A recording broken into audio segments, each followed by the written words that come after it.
This development expands a original LCC estate that was unfinished in its time and then had rather awkwardly placed 1960s buildings to the south of it. It's an interesting design brief, this, because the surrounding context is Grade 2 listed. It wasn't something we could mess with in a kind of disruptive way. We were so overjoyed that we're going to actually do some building work on here. And the other buildings were here before were cold, they were too small, and it was just isolated. There was just two little blocks just stuck on the edge, and it just didn't work for us. So I used to live in the block on Bourne Gardens that was demolished, single glazed, really cold in the mornings. If someone was on the phone 2 doors down, you could hear them. It's definitely better than Mawson House. I can't even describe it. The TRA was very influential in terms of the evolution of the design, and we had lots and lots of meetings with them.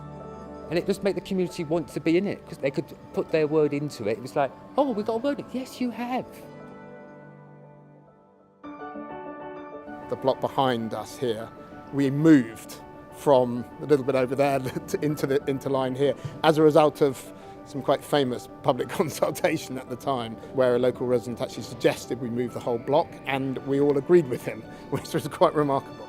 What the scheme does is it continues the perimeter block around the estate. So we have a containment of the estate, but also people from outside the estate are encouraged through in a way that never happened before.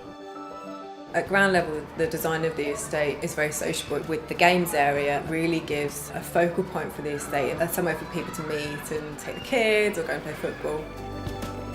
Someone said to me recently that if an external space isn't like a room, people won't use it. And here we are, we're surrounded by flats and surrounded by people looking down onto this space.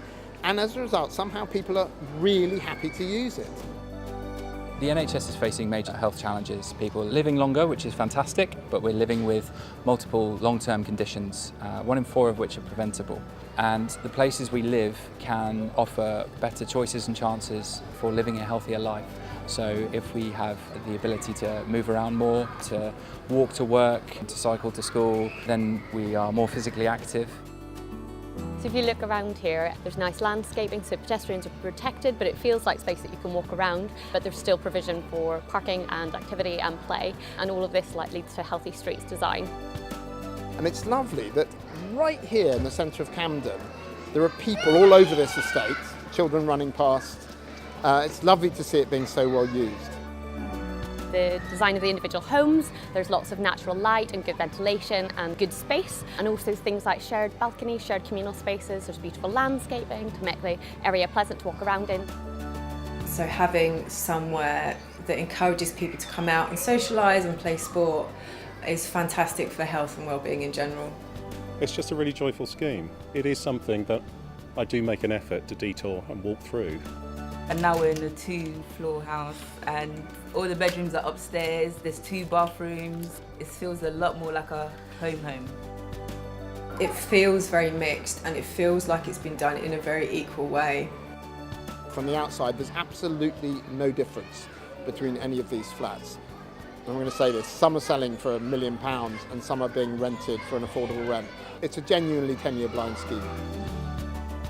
So I'm trained to be a nurse, to be able to live so centrally and to be able to get into the hospital quickly and easily in the mornings and vice versa is invaluable. I think for me the success of this scheme comes down to Matthew and his team and the amount of energy and hours that they put into it. And we were very lucky to retain them as the detail architects. Sometimes we lose architects at that stage, but that was key in securing the quality. So this 3-year relationship we had with the contractor Higgins, very much on a day-to-day basis, was absolutely crucial. They've done an absolute wonderful job in the colouring, the bricks, the style. We're delighted with the quality of the buildings. I think you can see with all the the richness of detail around the windows, around the doors, the smaller details, and they add such joy to the scheme. Camden's attachment to producing an object of this quality has been absolutely central to the process. The benefits of being owner-developer is that the money is able to be recycled back into other council schemes, which we would probably lose otherwise, that we're able to build a product that will last for generations and have control over the quality of that product. And if they can do it in Camden, why not do it in other boroughs? Because you've no good building tower blocks. Put it into communities, in a circle. It works better. Lanes through roads, people get to know each other better. And anyone can mix together that way. And today when I've walked around, I've seen tenants who lived on small blocks, squeezed in.